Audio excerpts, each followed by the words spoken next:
안녕하세요. 미니벨로 자덕 노하워입니다.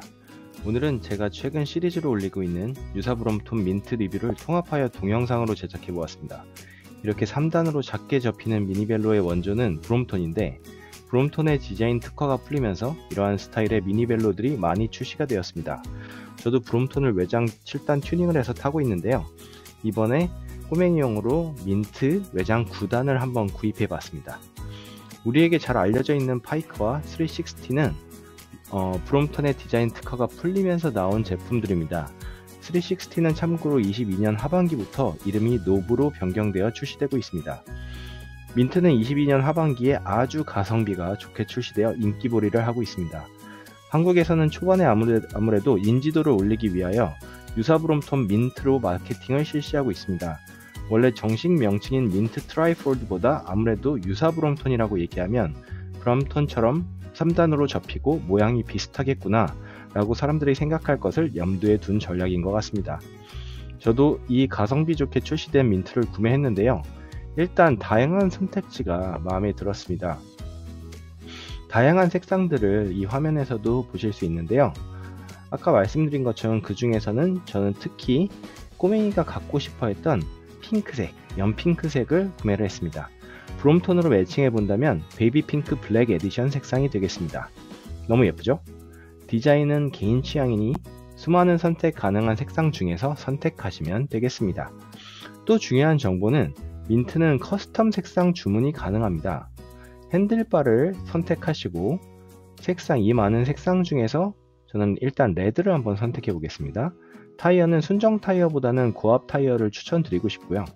그래야 여러가지 환경에서 원하시는 대로 조금 타실 수가 있습니다. 이 밑에 쪽에 보시면 유무상 추가 도색 DIY가 있습니다.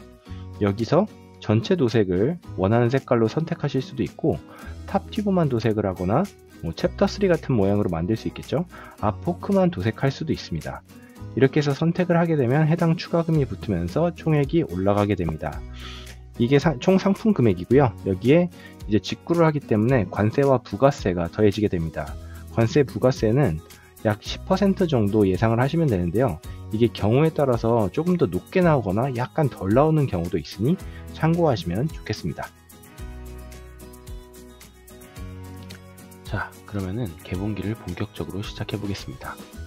처음 박스를 보면 이렇게 생겼습니다. 굉장히 큰 박스입니다. 여성이 혼자 들기에는 조금 무거울 수도 있고 부피도 굉장히 큽니다. 이 박스를 열어보면 안에 포장은 상당히 잘 되어 있는 것을 보실 수 있습니다. 굉장히 꼼꼼한 포장으로 약간 감동을 했는데요. 여기에 이렇게 깔끔하게 포장이 되어 있어서 기스나거나 찍힌 데 없이 아주 무사히 잘 도착을 했습니다. 그리고 폴딩 사이즈를 보면은 폴딩 사이즈는 64x 61x 34로 조금 큰 편입니다. 브롬톤의 폴딩 사이즈가 56, 58, 27인 거와 비교해 봤을 때 폭도 넓고 앞뒤 길이도 더 긴 것을 볼 수 있는데요. 이는 첫 번째로 민트의 긴 휠 베이스가 한몫합니다. 그리고 두 번째로는 폭에 있어서는 민트의 경우 외장 9단을 채택하여 리어 폭이 135mm에다가 디스크 브레이크까지 채택했기 때문에 더 넓어졌다고 보시면 될 것 같습니다. 그리고 민트의 가장 큰 특징은 첫 번째로는 디스크 브레이크입니다. 모두들 눈치채셨겠지만 로고는 세븐어클락이 박혀있고 외장 9단이라서 QR이 앞뒤 모두 적용된 것을 보실 수 있습니다. 두 번째 큰 특징이 바로 외장 9단인데요. 브롬톤류는 순정으로 외장 2단 혹은 내장 3단, 내외장 6단을 대부분 채택하고 있고 P라인의 경우 외장 4단을 채택하고 있죠. 민트 트라이폴드는 외장 9단을 채택하고 있습니다. 구동계는 LTU로 그렇게 좋은 구동계는 아니지만 그래도 제가 변속을 직접 해보니 문제없이 칼 변속이 잘 되는 것을 볼 수 있었습니다. 그리고 이 부분에 텐셔너가 달려 있는데 텐셔너는 폴딩 시에 체인 처진을 잡아주는 역할을 합니다. 외장 9단이라서 9단 선샤인 10브라켓을 채택하고 있고 11에 28T 구성입니다. 16인치이기 때문에 28T 구성이면은 웬만한 어필도 충분히 올라갈 수 있는 구성입니다. 이지휠은 특이하게 흰색 플라스틱 모양이라서 바꾸시는 분들이 많이 있을 것 같습니다. 튜브의 경우 프리스타와 슈레더가 번갈아 가면서 출시가 되고 있다고 하는데 최근에는 주로 프레스타로 출시가 되고 있는 것 같습니다.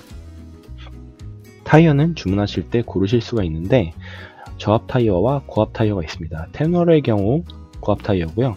고압이라고 해도 85 PSI 밖에 안 되긴 하지만 그래도 85면은 충분히 달릴 수 있는 공기압이기 때문에 주문하실 때 아까 말씀드린 것처럼 고압 타이어로 선택하시는 것을 추천드립니다. 머드가드가 기본적으로 장착되어 있고 리어렉이 기본 장착되어 있습니다. 리어렉의 이즈웰 같은 경우에는 특이하게 여행용 캐리어에 달린 바퀴 같은 게 달려 있는데 약간 킥보드 바퀴가 같기도 하고 조금 특이합니다. 약간 무거운 편이라서 이건 역시 경량 이즈웰로 바꿔주셔도 좋을 것 같습니다. 그립 같은 경우에는 130mm 그립이 장착되어져 있고 잡아보니 쫀득쫀득하고 질감이 괜찮습니다. 브레이크 레버는 위에서 보시는 바와 같고요. 안장도 브롬톤의 모양을 비슷하게 따라한 안장입니다. 세븐오클락이라고 찍혀 있고요. 안장 네일이 꽤 긴 편이라서 앞뒤로 움직이면서 피팅하기에는 좋을 것 같습니다. C클램프 레버도 브롬톤의 것과 비슷하게 생겼고요. C포스트는 C백 타입입니다. 규격이 특이하게 33.9mm이기 때문에 주문하실 때 주의하셔야 됩니다. 브롬톤의 경우 파이크나 식스티의 경우 모두 31.9mm이기 때문에 규격이 다르다는 점 확인 부탁드리겠습니다. 그리고 캐리어 블럭도 기본 장착이고요. 그리고 제품을 수령하시면은 위쪽에 이 부분 땅콩과 땅콩 캐쳐 부분의 각도가 안 맞을 수 있기 때문에 이 부분은 육각 렌치로 돌려서 각도만 맞춰주시면 되고 땅콩의 경우 조금 풀러주셔서 딱 결합이 잘 되도록 맞춰주시면 되겠습니다. 이지휠이 양쪽 바퀴가 다 잘 닿아 있는 걸 볼 수 있죠. 끌바와 밀바 할 때 되게 중요한 부분이고요. 그리고 리어렉이 있는 상태에서는 이렇게 굉장히 안정적으로 완폴딩이 되고 밀고 끄는 데 있어서 전혀 불편함이 없었습니다. 그리고 완폴딩 했을 때 이렇게 뒷모습을 보면은 이렇게 가로 폭이 좀 넓은 것을 보실 수 있죠. 아까 말씀드렸던 디스크 브레이크 적용과 외장 9단 적용 때문에 그렇습니다. 그래서 브롬톤보다 조금 넓습니다. 어쩔 수 없는 부분이고요. 사각 비비를 채택했고 차대 번호가 특이하게 도장하면서 좀 가려져 있는 경우가 많더라고요. 제 민트도 차대 번호가 일부 가려져 있어서 다 읽을 수가 없었습니다. 클램프 레버도 브롬톤과 모양은 비슷한데 무게가 좀 더 무거운 것 같고요. 돌리는 감이 조금 더 안 좋긴 합니다. 하지만 동작하는 데는 전혀 문제가 없고요. 어차피 가성비 제품이니까 그렇게 보시면 되겠습니다. 그리고 요청 주신 분들이 있어서 민트 반폴딩 사진 한번 넣어봤고요. 여기서는 지금 앞뒤 휠에 간섭이 전혀 없는데 그래서 반폴딩 한 다음에 밀바 끌바 하기 굉장히 쉽습니다. 여기서 머드가드가 있게 되면 간섭이 생깁니다. 그 부분 참고해 주시고요. 그리고 언폴딩 한 사진입니다. 이렇게 한번 민트 개봉기를 다뤄보았습니다. 다음번에는 민트 튜닝기로 또 한번 2편 유튜브 영상 만들어 보겠습니다. 감사합니다.